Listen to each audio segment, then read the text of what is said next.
jimco wanaagsan dhammaan asxaabta la socota channelka qaraaxa tube waxaad ku soo dhawaataan wararkii ugu dambeeyay ee kubadda cagta gaar ahaan hadalhaynta iyo waxyaabaha la isla dhex marayo labadii sano ee ugu dambeysay kubadda cagta gaar ahaan xagaagii la soo dhaafay suuqa kala iibsiga ciyaartoyda waxaa loo arkaa in la sameeyay saxiixyadii ugu macquulsanaa.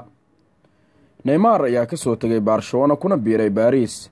Coutinho ayaa Liverpool ka soo tagay ku biiray kooxda kubadda cagta Barcelona. Ousmane Dembele ayaa Borussia Dortmund ka soo tagay kuna biiray kooxda Barcelona. Virgil van Dijk ayaa Southampton ka soo tagay kuna biiray kooxda kubadda cagta ee Liverpool.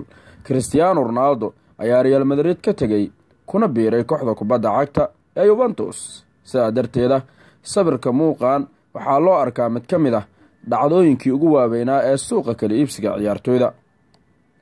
Kooxda kubadda cagta Juventus ayaa loo arkaa inay tahay kooxda saxiixyada ugu macquulsan ka sameysay kubadda cagta.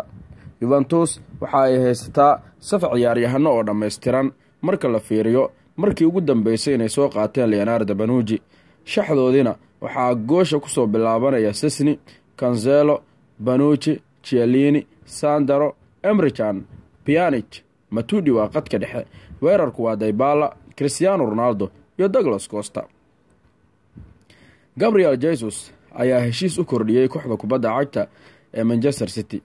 Ciyaaryahanka reer Brazil ayaa gaarsiiyay heshiiska uu kula joogi doono kooxdiisa ilaa 2023 waana mid ka mid ah xidigaha soo xana qaaday kubadda cagta marka la fiiriyo jiilka Braziliyaanka ah. Maanta oo kale sanad ka hor Neymar ayaa ka tagay Barcelona kuna biiray kooxda kubadda cagta ee PSG wuxuuna noqday ciyaaryahanka ugu qaalisan taariikhda kubadda cagta ee la iibsado. Pedro Rodriguez ayaa heshiis hal sano ah u kordhiyay kooxda kubadda cagta ee Chelsea ilaa 2020 ayaana la gaarsiiyay heshiiska. Xidigan weerarka ciyaara una dhashay xulka Spain 28 gool ayuu u dhaliyay kooxdiisa 131 kulan oo u saftay tani markii uu Blues kaga soo biiray Barcelona 2015. Mustaqbalka ciyaartoydan da'da yar ee lagu kala magacaabo Guillaume Hudson-Odoi iyo xidiga la yiraahdo Matic Guendouzi oo Arsenal iyo Chelsea ka kala tirsan ayaa loo arkaa inay yihiin xidigo magaalada London qabsan doona marka la fiiriyo bandhigooda kulankii ugu dambeeyay ee ay sameeyeen.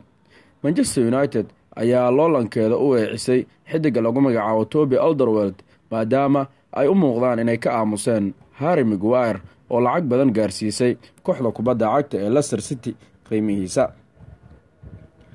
waxaa mar kale dib u soo laabtay BBC difaacyadii loo yaqaanay Bonucci, Barzagli iyo xidiga lagu magacaabo Giorgio Chiellini kuwaas oo mar kale ku midoobi doona loolanka horyaalka Talyaaniga ee Serie A kadib markii ciyaaryahanka lagu magacaabo Leonardo Bonucci uu shalay dib ugu soo laabtay kooxda kubadda cagta ee Juventus.